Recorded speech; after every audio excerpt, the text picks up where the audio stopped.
I'm a filmmaker.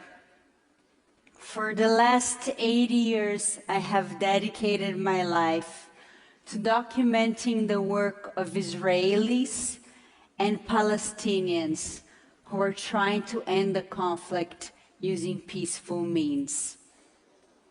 When I travel with my work across Europe and the United States, one question always comes up. Where is the Palestinian Gandhi? Why aren't Palestinians using nonviolent resistance?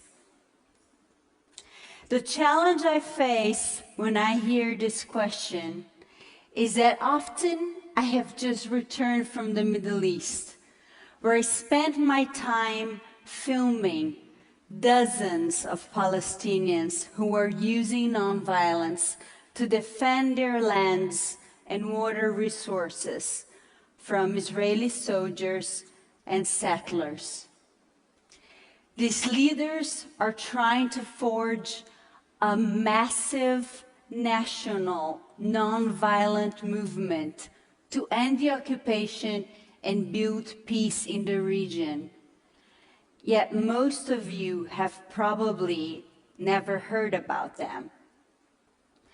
This divide between what's happening on the ground and perceptions abroad is one of the key reasons why we don't have yet a Palestinian peaceful resistance movement that has been successful.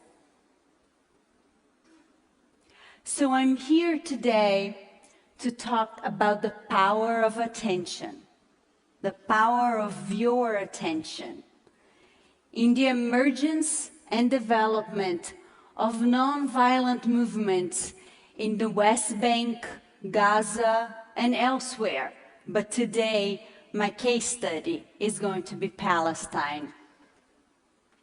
I believe that what's mostly missing for nonviolence to grow is not for Palestinians to start adopting nonviolence, but for us to start paying attention to those who already are. Allow me to illustrate this point by taking you to this village called Budrus. About 7 years ago, they faced extinction because Israel announced it would build a separation barrier, and part of this barrier would be built on top of the village.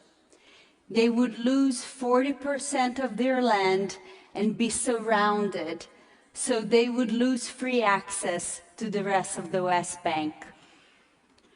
Through inspired local leadership, they launched a peaceful resistance campaign to stop that from happening. Let me show you some brief clips so you have a sense for what that actually looked like on the ground. When I first heard about the story of Budrus, I was surprised that the international media had failed to cover the extraordinary set of events that happened 7 years ago in 2003. What was even more surprising was the fact that Budrus was successful. The residents, after 10 months of peaceful resistance, convinced the Israeli government to move the route of the barrier off their lands and to the Green Line, which is the internationally recognized boundary between Israel and the Palestinian territories. The resistance in Budrus has since spread to villages across the West Bank and to Palestinian neighborhoods in Jerusalem. Yet the media remains mostly silent on these stories. This silence carries profound consequences for the likelihood that nonviolence can grow or even survive in Palestine. Violent resistance and nonviolent resistance share one very important thing in common. They are both a form of theater, seeking an audience to their cause.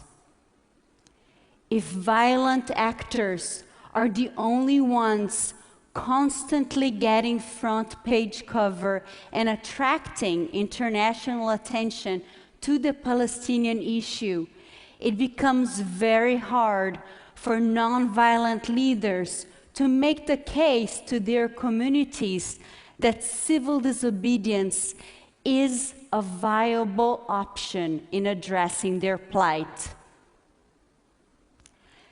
The power of attention is probably going to come as no surprise to the parents in the room. The surest way to make your child throw increasingly louder tantrums is by giving him attention the first time he throws a fit. The tantrum will become what childhood psychologists call a functional behavior, since the child has learned that it can get parental attention out of it. Parents can incentivize or disincentivize behavior simply by giving or withdrawing attention to their children